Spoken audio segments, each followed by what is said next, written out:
News కి స్వాగతం. నా పేరు కళ్యాణి.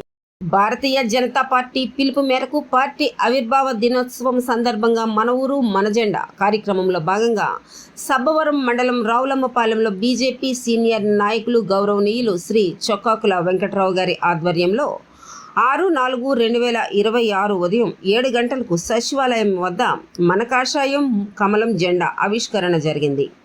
ఈ కార్యక్రమంలో జిల్లా ప్రధాన కార్యదర్శి గొర్లి రామునాయుడు, జిల్లా కిసాన్ మోర్చా అధ్యక్షులు సరగడం శంకర్రావు, జిల్లా ఎస్సీ మోర్చా అధ్యక్షులు గోటివాడ సామ్రాట్ కుమార్, అంతకాపల్లి ఎంపీటీసీ చొక్కాకుల గోవింద, బీజేపీ మండల అధ్యక్షులు Gompa Narasimharao, Pendurthi market committee director Reddy Ramunaidu, party senior నాయకులు వనం సత్యనారాయణ, మండలం ప్రధాన కార్యదర్శి మండల స్వామి చక్రవర్తి, మండల కార్యదర్శి గొంప పెంటారావు, కంటిపల్లి ఈశ్వరరావు, నాగల వెంకటలక్ష్మి, దేడం అప్పలకొండ, బీజేపీ నాయకులు, పార్టీ అభిమానులు, భారతీయ జనతా పార్టీ కుటుంబ సభ్యులు అధిక సంఖ్యలో పాల్గొన్నారు.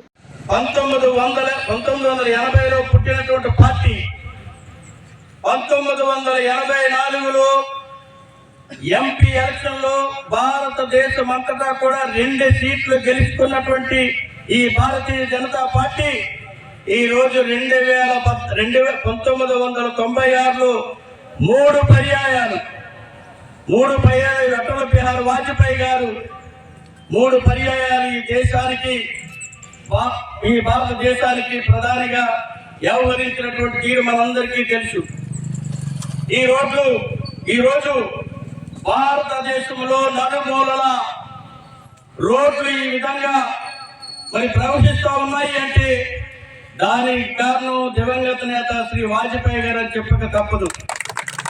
మనం చూసాం, చాలా మంది అంటారు ఇతర పార్టీలు కూడా, భారతీయ జనతా పార్టీ ఈ దేశంలో అధికారం అనేది వచ్చిన తర్వాత ఈ ఎక్స్ప్రెస్ హైవేలు కానీ ఈ నేషనల్ హైవే కానీ ఇంత చక్కగా రూపుదిద్దుకున్నాయంటే దానికి కారణం భారతీయ జనతా పార్టీ అని చాలా మంది చెప్తా ఉంటారు.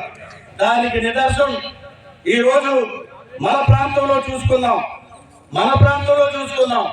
ఈ రోజు మనకి 2 కిలోమీటర్ల దూరంలో నేషనల్ హైవే చూస్తా ఉన్నాం. అలాగే మొన్ననే ఈరోజు అతి త్వరలో ఓపెన్ అవడానికి అవకాశం ఉంది. పోర్టు నుంచి సాగరమాల రోడ్ అని పోర్టు నుంచి రాయపూర్ వరకు ఎక్స్ప్రెస్ హైవే ఈ రోజు ఈ మధ్యలో ఓపెన్ అవ్వబోతా ఉన్నది. దీనికి కారణం మన ప్రధాని శ్రీ నరేంద్ర మోడీ గారు.